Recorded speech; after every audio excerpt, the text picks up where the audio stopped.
Hey everybody, how's it going? Welcome to NoDQ&A Video, the official Q&A video series of NoDQ.com. You can submit questions at ask.fm/AaronRift. With that being said, let's get right down to it.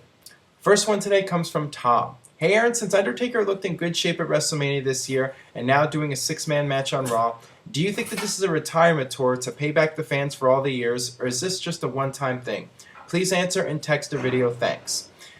I don't see this as the beginning of a full-time comeback for Undertaker. I think that this is just a one-shot deal. Undertaker was advertised for being part of this UK tour and being part of the London show. WWE did this tease on Raw last week with Undertaker and The Shield. So it only makes sense to have this match take place. I am a bit surprised, though, that WWE is giving away this match for free on television and not doing it at Extreme Rules or another pay-per-view. I am a bit surprised by that, but you know what? I think that WWE is trying to stack up this London show. WWE knows that going in, the crowd is going to be really hot, and this show next week has the potential to be one of the most memorable Raws of the year. WWE knows this, and I think that they want to have a big match and have that big night feel. And what better way than to have The Undertaker return? The Undertaker hasn't wrestled on Raw in a very long time, so it is something special, and no doubt that next week's Raw is going to be a really special show. All right, this one comes from another Tom O'Hare. Hey Aaron, would you consider The Rock versus John Cena at WrestleMania 29 to be the worst WrestleMania main event of all time? Well, I have to ask you, where were you 2 years ago when John Cena faced The Miz? There have certainly been a lot worse WrestleMania main events. I wouldn't even put Rock versus Cena in the top 10 worst WrestleMania main events. It was a very good match. Was not a great match. I was disappointed. I was a bit let down, but I still feel that they went out there and gave it their best performance. And it was entertaining to watch. I wasn't really bored with it, but I was just expecting more, I guess. There are a lot of bad WrestleMania main events over the years. Mr. T versus Roddy Piper was one of the main event matches at WrestleMania 2, and that match was terrible. Sid versus The Undertaker, not a good match at all. There are a lot of bad ones. So you can't really put Rock and Cena in that category as being among the worst WrestleMania matches. I just don't think that's fair to either guy. And you know what? They were also in a bad situation where the crowd was already burned out from Undertaker versus CM Punk, and that hurt the quality of the match because the fans just weren't into it all that much. All right, this one comes from Michael Putterman. Hey Aaron, do you think that now Alberto Del Rio has lost his world title, it is time to turn him back as a heel? No, WWE has already invested a lot in Alberto Del Rio as a babyface, and they're still trying to build him up as the top Mexican superstar. And you know what? Babyfaces lose titles all the time, and part of being a babyface is when you get knocked back, when you get knocked down, you get back up, and that's what's happening here with Del Rio. He's going to get back into the mix, and I don't see WWE giving up on him just yet. They really need him as the future Mexican superstar. You know, Rey Mysterio's not around much anymore, and they've all but given up on Sin Cara at this point, so they're going to keep focusing on Del Rio, and just because he lost the title doesn't mean that they have to turn him back heel. Absolutely not. All right, this one comes from Ricky Lawson. Hey Aaron, do you agree with Stone Cold when he said that Fandango will be the IC champ in the next 6 to 8 months? And do you think with him being really over that he might revive the prestige of the title? Well, that would be a good opportunity to have him win the title and then make him a credible champion and have him get some wins. It all depends on how they use him if and when he wins the title. I mean, if they just have him lose matches when he wins the title, it's not going to do anything for the title, and it's not going to do anything for him. So it's all about making the title special and having him win it and be able to successfully defend it and become a credible champion. Will he be champion in the next 6 to 8 months? I think it's going to happen sooner. I would not be surprised if a month or two from now Fandango is the IC champion or the U.S. champion. And now that Kofi Kingston is the U.S. champion, maybe that's part of WWE's plan to have Fandango beat him and become U.S. champion. So would not surprise me at all to see that happen, and I think it'll happen sooner than later, and hopefully if Fandango gets it, he has a good run, and they push him and let him have some big wins and make him a credible champion. All right, this one comes from Curt Joseph Carlson. What do you think TNA can and should do to set itself apart and be viewed as a bigger promotion by the casual fans? Simple answer to a complex question is they need to build new stars. The problem is if you're an average person, you turn on TNA, you see guys that either you have no idea who they are, or you see guys that you say, hey, I used to watch those guys years ago. I was wondering what happened to them.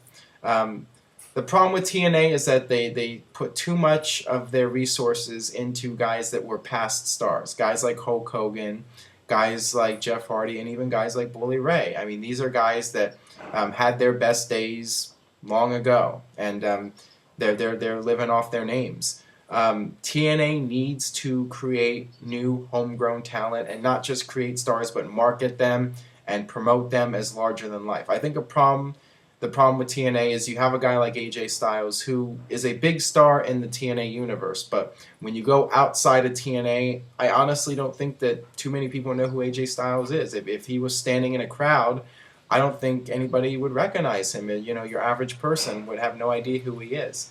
And that's a problem. TNA needs to create their own stars, make new stars, because people want to see new stars. The thing about Hulk Hogan is he's a nostalgic act. He is a legend, no doubt, but people want to see something different and they want to see something new. And I'm sure I'll get the argument here, well, what about John Cena, blah, blah, blah. The fact is with John Cena, he's still a legitimate superstar who is seen by everybody as larger than life. The thing with Hulk Hogan is he cannot wrestle anymore. And he's just very much up there in age, and you can't build the company around that. If Hulk Hogan was going to make TNA a lot of money, he would have been doing well 10 years ago in WCW. But after a while, people got tired of it, and it showed in WCW. The ratings tanked, and house show attendance tanked, pay-per-view buy rates tanked. Everything went to hell in WCW, and now. What makes you think 10 years later that it's going to work in TNA? I mean, that's the problem. They think that Hogan and Sting are the answer to all the problems, and they're not. You have to build your company around new talent. So when TNA starts doing that, I think that they'll have a chance to grow as a mainstream organization. All right, this one comes from the Real Cameron, and this is a two-parter question here. Hey, Aaron, with Scott Hall turning his life around, I was wondering how you rated the bad guy Razor Ramon. To me, he was a good worker and had great matches. And do you think he will be inducted into the Hall of Fame by himself or as the NWO? I think that Scott Hall was a great performer in WWE during his time as Razor Ramon, and he was one of the top-tier superstars. They gave him a gimmick, and he ran with it right from the beginning. Scott Hall was a big deal. From the first day he walked into WWE, he made that gimmick work, and he made it his own. And he just had that personality, and people got into him. And he was a big star in WWE during the mid-'90s. And he did have some very memorable matches, including the ladder match with Shawn Michaels at WrestleMania. And, a lot of people like to say it was all Shawn Michaels, but it takes two to tango, and I think that Scott Hall held his own in that match, and sometimes I feel he doesn't get enough credit for that match. Everybody likes to say it was all Shawn Michaels, and Shawn Michaels could have a great match by himself with a ladder, but I don't feel that that's the case. I feel that Scott Hall put on a great performance in that match as well, and then in the follow-up match, the ladder match with Hall and Shawn Michaels. Another great match, and I think that not just Shawn Michaels, but Razor Ramon gave it his all in that match as well. As far as going into the Hall of Fame, I think he deserves both. I think he should go into the Hall of Fame by himself as Razor Ramon, and then when the time comes, and it absolutely should happen, the NWO going into the Hall of Fame. Scott Hall was one of the founding fathers of the NWO, so you absolutely have to have him involved there. So I'm just hoping that Scott Hall is able to continue turning his life around and stays sober, because I would love to see him go in the Hall of Fame. And I think that the chances are of him going in, the chances will be good if he stays healthy. But if he falls off the wagon, that's going to hurt his chances. And here's the second part of the question. Would you like to see Razor Ramon be a surprise entry at the Royal Rumble? I think it would be nice to see him go out there one last time and probably get a huge pop.